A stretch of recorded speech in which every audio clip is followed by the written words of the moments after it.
Katie here, and welcome to my stream of consciousness vlog. How are you doing today? I hope that you are doing well. My mind was just recently blown, and I had to take a few moments to process, because let me give you some background before we go into it. Right now I am studying my psychology book. It's still the same day as the last vlog, okay? This is later in the day. In fact, it's almost tomorrow. It's 11 o'clock at night. Technically, I mean, actually, it's 10:49 at night, but that's the details. That detail doesn't matter. I don't know why I'm saying it. Anyways, I've been studying. I've just been sitting here. I'm taking notes, right? And I'm reading my textbook, you know, and I'm sipping my coffee, and I have a water, and I'm watching some YouTube as I do it, and I'm just minding my own business. And the universe just threw this fact at me to wait, okay. I guess I'm just gonna read this whole thing, right? And a little more background information. I have lived more than half of my life making, learning, creating art, visual arts, just like, you know, well, my mom made this one, art, like, I colored this in. I colored this. I didn't draw this, but like, I do art. I'm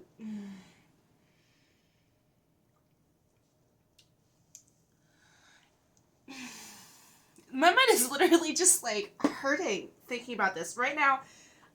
This chapter is sensation and perception, experiencing the world around us, and I'm learning about how the sensing eye and the perceiving visual cortex. Wait, is that? It's on vision, right? And I've come to the section where it's perceiving color. Let me read this to you, okay? Well, keep in mind what you think color is, right? Color is all around us, you know. Typically, at a young age, we learn that our eyeballs pick up color through cones and rods, and those are colors. Now listen to this. Color does not exist outside of our brains. What? Okay. Sure. That makes sense, right? That makes sense. Anyways, light waves do not have color. Light waves are just electromagnetic waves of specific length. To make use of these different electromagnetic wavelengths, our brain converts waves to color, the shades of a color known as hue.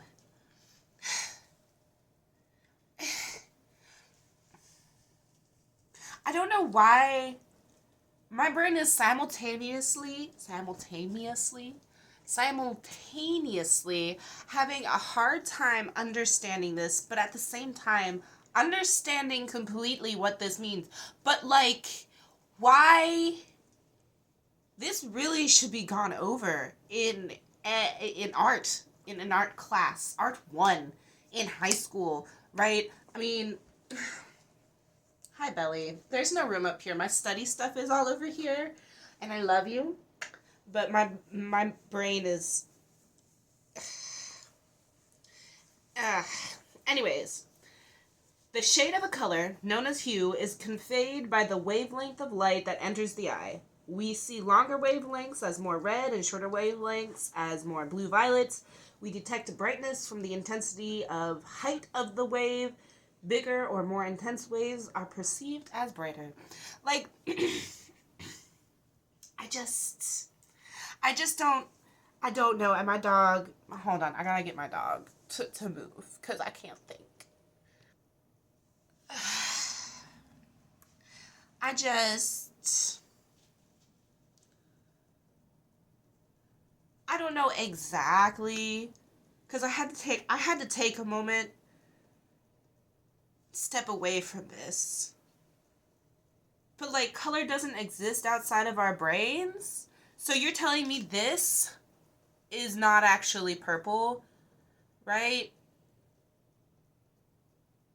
Our brains just see it as purple because light is hitting the surface and it's bouncing back different wavelengths. Like there's all these colors on this piece of plastic. Like all of this right here, that's all the same material.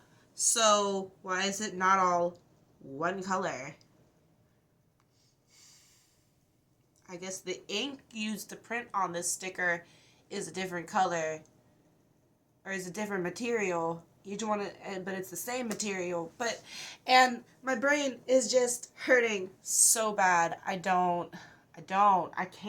can't live with this information right now without knowing more about it. Like, I think I've learned something like this about it and things about things, but like,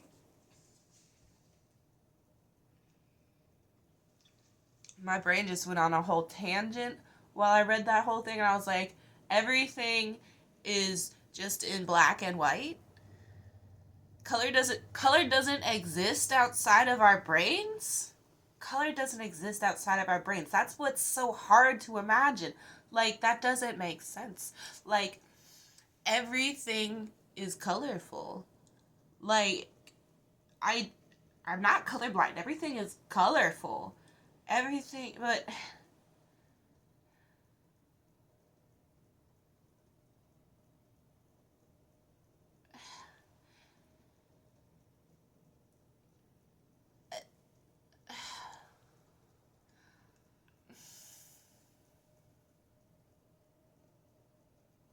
is it raining outside? Ugh. Anyways.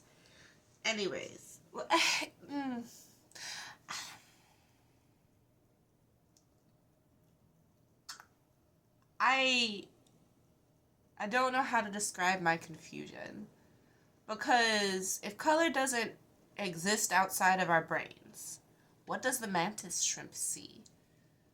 You know? Like there's animals, I'm sure, that don't have cones. They only have rods, and so they see in black and white, right? Like not a single cone, all just rods. So they don't see colors. But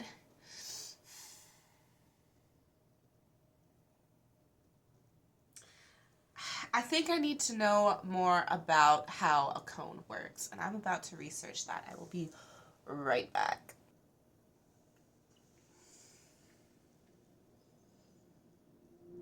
I'm having a really hard time processing this. Like, I know all of this information. Like, it's very basic stuff, but I was very much lacking the color does not exist outside of our brains part. Like, how did nature decide to give us color? I mean, I know it's adaptively very useful for survival, being able to see like an orange leopard in a green bushy area, you know? And so that is just like, oh yeah, there's a thing there, I need to avoid that type thing. And so we developed better ways to see things, but I feel very dumb. I feel so dumb right now. But it's just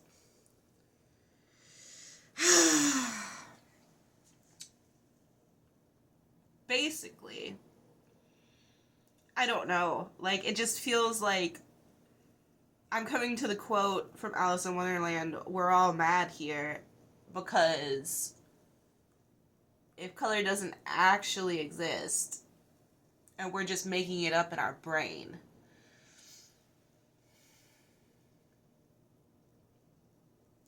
That's just all it is. Everything is just made up, y'all. That's my conclusion for just about everything right now. It's all just made up. So everything is just made up. We're all mad here, and that's fine. This is fine. Okay, anyways, I'm gonna go back to study because I gotta go to bed very, very, very soon, and I still have 20 pages of this chapter left, I'm sure. If not more. Oh my gosh. Golly. I have this many pages left. That's a lot of pages. That's a whole...